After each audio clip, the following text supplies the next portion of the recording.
Good morning, everybody. Welcome back to Homesteading Off the Grid and another morning ramble. I know you've probably heard the saying, dance like nobody's watching. Well, I think I've taken that to a whole new level because I came up with this new saying based upon my son kind of giving me some impromptu dance lessons yesterday in public. And that saying is, dance like you don't care if anybody's watching or not, because that's kind of my mentality anyway. Yeah, it's great to unleash or release your inhibitions enough to dance as if no one were watching, but taking it to the level to where you're willing to dance to where whether you care if anybody's watching or not is the ultimate freedom. And now I think the wood in here is affecting my sinuses. So, excuse me for just a second. So I'll make sure to move the camera anytime I have to do that. Oh, and the props, I've got my creepy light up Halloween jack-o'-lantern and my oil painting. You can't see the third prop, but you're going to see it now. It is 2 short video clips. The first, a 28-second clip of my son dancing, and then the second, a 21 clip of my son teaching me how to do his dance moves, because I think they're so super cool, and I think that if I could dance like my son, that would be the coolest thing in the world. So I asked him to teach me how yesterday in front of Krispy Kreme. So I hope this works. My beautiful bride is so much better at editing than me. I completely suck at it. That's why I don't do it. But watch these clips here.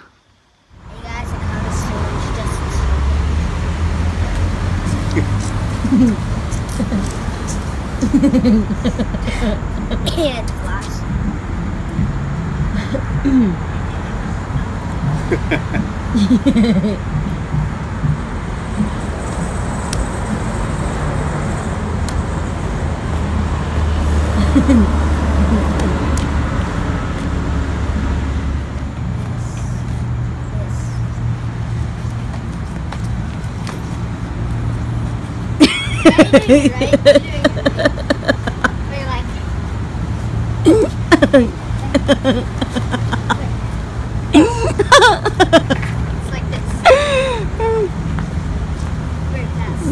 Okay, hopefully that worked. Did you see that? Listen, I'm going to say something that can be misconstrued and taken out of context and used against me by anybody that had half a brain cell. But I know that our loyal subscribers don't operate that way, and you're going to understand what I mean. Hear me out. There is such a power in just not caring. And now this is in regard to the little things. These are the things like here in the U.S. we say don't sweat the small stuff, and it's all small stuff.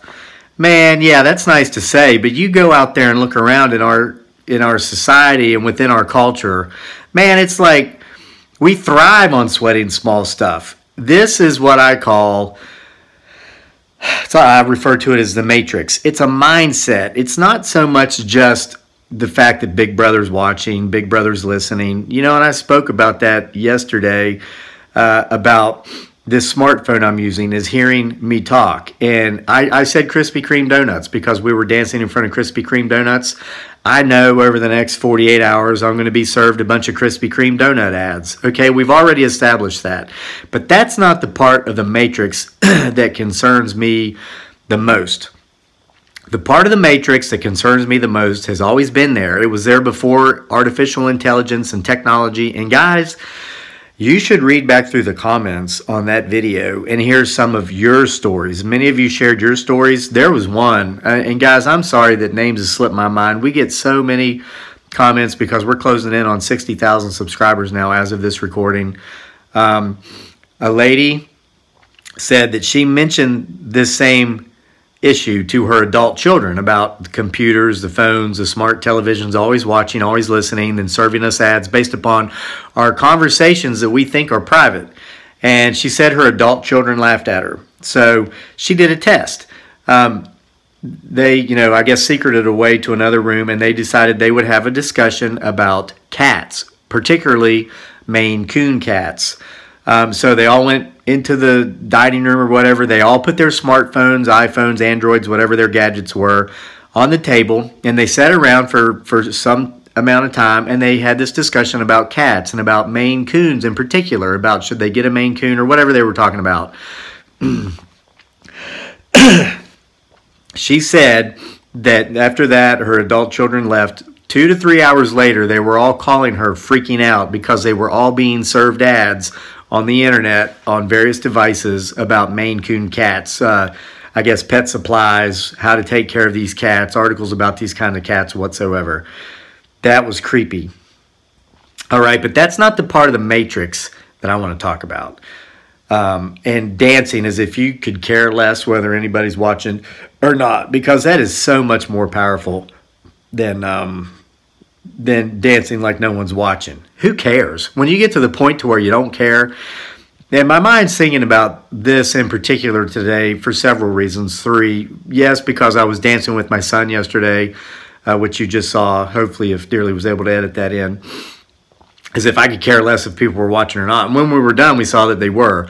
There was this lovely young couple, probably like early 20s, that had pulled in while we were dancing. And you just saw a short, I guess Dearly pulled her phone out to record just a short clip. We danced much longer than that. And I saw that she had that clip, so I thought I'd work it in here. But when we finally sat back down, we looked over, young couple, 22 maybe, cute girl, good-looking young guy.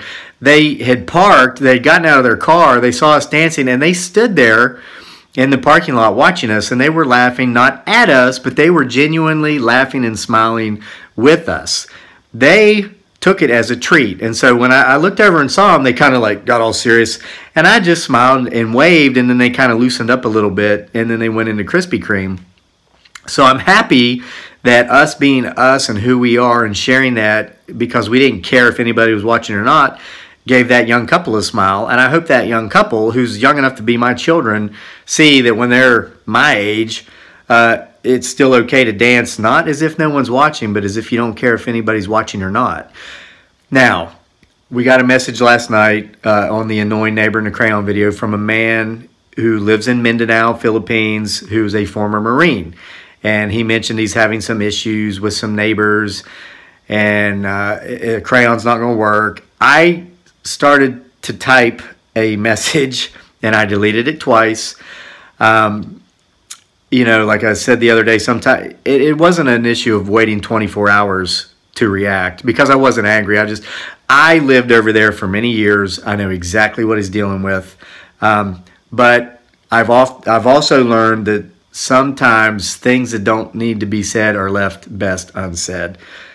Sir, if you're watching, I feel you, bro. Thank you for your service, first and foremost. I understand the whole expat thing. People always, and I said, I don't give specifics when people over here, oh, you lived in the Philippines for many years. That must have been quite interesting. What was that like? Listen, there's 2 versions. There's the going anywhere to any other country, vacationing as a tourist and staying on resorts for 10 or 15 days and coming home with all these marvelous stories. And then there's what this former Marine is doing in Mindanao, going there, blending in within the culture and living for years as an expat. 2 entirely different stories, 2 entirely different ways of life. And I'm going to leave it at that because nothing needs to be said. But bro, what I can tell you is, you're right, a crayon won't work, and you are going to have to achieve a superhero level of acceptance to do what you're trying to do, and that's all I'll say. And I was able to do it for a number of years. Then I came home, but now here's the benefit, and this is one of the gifts I took away from there. And don't read into this, people. Do not read into this. I loved my time over there. I had a lot of very wonderful experiences. I learned more about life over there and the realities of life than I ever learned in 30-some years here, where I've been comforted and pampered and protected, and trust me. So I learned to dance as if I could care less if anybody's watching or not by living over there, because I don't care if they're watching or not. I learned what's truly important in life by living over there. And frankly, for me, and my wife and my son. That's us being together through thick and thin despite what happens. And guys, we know we're going to eat 3 times today. We know we're going to have breakfast, lunch, and dinner, and that is huge. And talking to folks who never left the country or never lived out of the U.S., they're like, wow, what's that? Yeah. We know what it's like not to have that luxury of eating 3 times a day. We know what it's like not to know where our next meal's coming from. We know what it's like knowing that more than likely that next meal is going to be rice that we borrowed from a neighbor at way high interest, and roots from gabi plants we dug up out of the jungle that makes an excellent soup, but it gets old when that's all you eat for weeks at a time or months. So it's too much information there. But what I can say is, after having gone through these experiences and achieved that superhuman level of acceptance, I have the ability to dance in public like I don't care whether anybody's watching or not. Now, Guy, former Marine in Mindanao, if you ever do come back to the U.S., you're gonna understand what I mean when you get back. And so that's the second thing. And here is, you say, well, that's great. You learned that there because you went through these tough times, and now you have the blessings of knowing you're going to eat 3 times a day and you can dance in front of Krispy Kreme. How else is that applicable? Well, I'm going to tell you how else. Real world scenarios, situations. I had to go to the post office yesterday out in my area because I guess a couple days ago the mail carrier came by and they had something that wouldn't fit in the box. They left the slip. I had to go pick it up. I mean, I remember that from when I was a mail carrier for 6 months. So I want to give a shout out to a couple of mail people. First, my old buddy Sam. When we were in Charlottesville yesterday, just before we were dancing, we were walking on the downtown mall. I ran into Sam. He's been a carrier for 30 plus years. What's up, Sam? It was great seeing you. I hope you told everybody I said hello. If you didn't, everybody, hello. All the mail people in Charlottesville, hello. Then we ended up going to the library and we checked out about 8 Halloween books for my son, and Dearly saw a Halloween book that she wanted to read, so she got it too. And I thought that was great that a 30-year-old woman saw a young adult Halloweenish type book that she thought was interesting, so she checked it out. She didn't care if anybody's watching or not, and that she was checking out a YA book instead of some, you know, intellectual adult romance thing.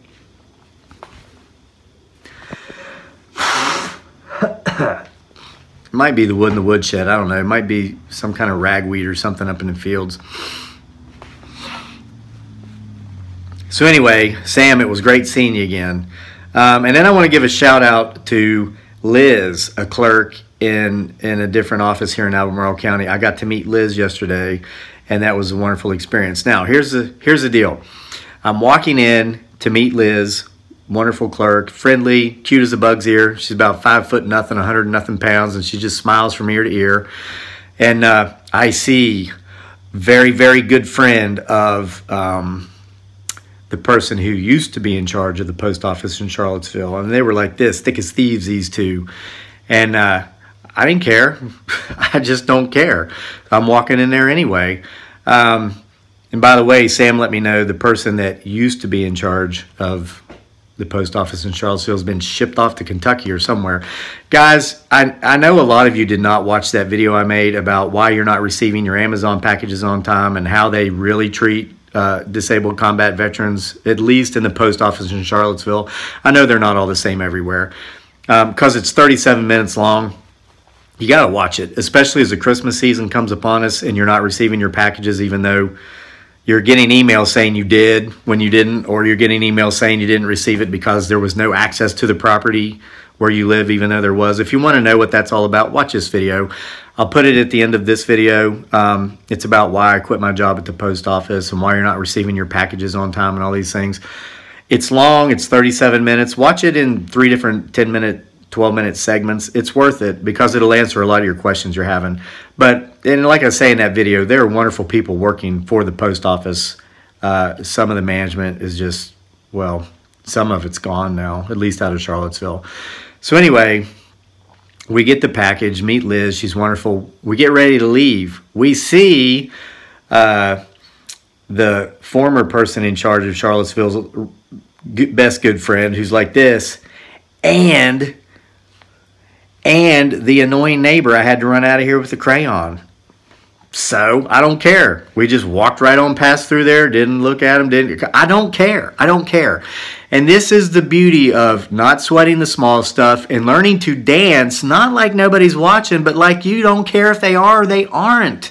It's so freeing because you get to pluck yourself out of the matrix. Now, we've always got to watch and make sure that we're not getting back on that matrix. And I came close to that about 2 weeks ago when I made the video about I finally deciphered the secret code of the American public school system with all these forms, dotting I's, crossing T's, checking boxes, and I made my own little form for them to have to fill back out and send back to me because they require 2,813,000 and 15 million forms for one thing.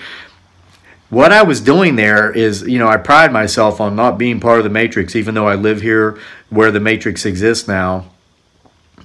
The heck, I let it pull me back in because I was getting so caught up making my own forms. Guys, I was willingly walking right back into that matrix. Whew, a lot of my subscribers here, you guys caught that for me and said, no. Somebody said they liked it when I did that. Don't do that. I wonder if the jack-o'-lantern can do that.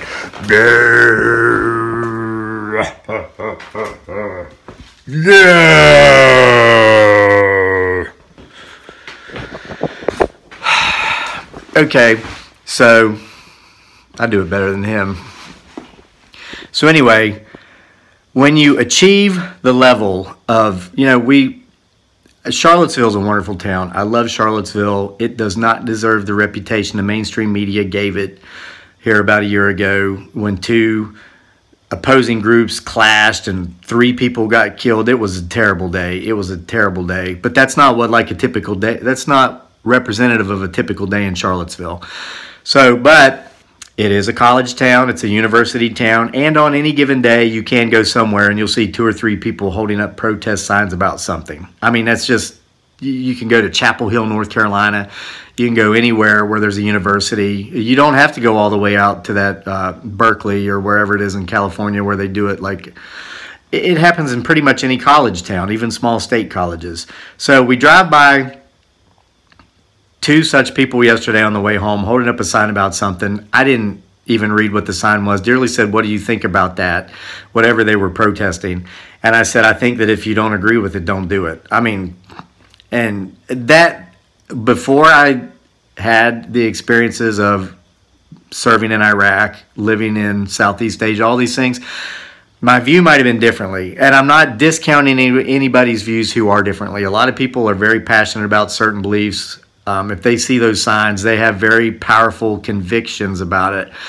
I'm not knocking you and I'm not discrediting you, and I respect you for that. It's just, I got to the point to where I learned to just not care in a healthy way about the small stuff. Don't sweat the small stuff.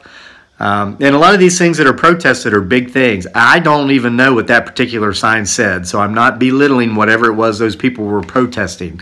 My point is, I don't know, to the guy down there in Mindanao, the former Marine, it's very difficult what you're going through right now, but you are going to gain something from your experiences that I know I personally wouldn't have gained had I not gone through what you're going through there in Mindanao. And I learned this from the Filipino people, despite many frustrations I had there living within a culture that was so different than my own. I watched these people who had so little be so happy about so little in such ways. I told myself the whole time I was there, if I can latch on to what they have here and harness this and take this back with me to the U.S., if I'm ever fortunate enough to get back to the U.S., which I was, obviously. It took many years, many setbacks, but I finally got back. So now that I am back, I'm grateful to see, and I want to thank this guy down there for reminding me of the times there, because this is where this came from. My son, we picked him up from school yesterday. He wanted to go for a walk on the downtown mall. I said, okay, let's go. I didn't notice, no, I noticed Sam I saw him. He stuck out in his mailman's uniform. But anybody else, I didn't notice. Like I said, I didn't notice what was written on the sign. I didn't notice what was going on because my focus was my son, my wife, because that's the big thing. Those are the big things in life. Everything going on around us was the little things. I was not going to sweat that. I didn't sweat that. And my son, when we were at Krispy Kreme, looked like he was having so much fun dancing. I wanted to dance with him, but I didn't know how to do his cool moves, so I had him teach me. And I wasn't dancing like no one was watching. I was dancing like I could care less if they were watching or not. And that is like superhero level of not sweating the small stuff. We had so much fun yesterday. We got home in time to shut up our chickens, water our new apple trees, which we did put guards around to keep the deer off. Thanks for all the comments and the advice on that. We're going to do a lot of that. Like next time we clean out the chicken house, that poo is going to those apple trees, not the garden. So I've kept you long enough. I hope this video uploads in a timely fashion today. We have been having problems with our internet connection, but I want to thank each and every one of you for being here with me. I don't even know what I talked about today. I won't know until I watch this video after I've uploaded it. I just hope you got something out of it. Thanks for being with us here for another morning ramble at Homesteading Off the Grid, and we'll see you for more next time.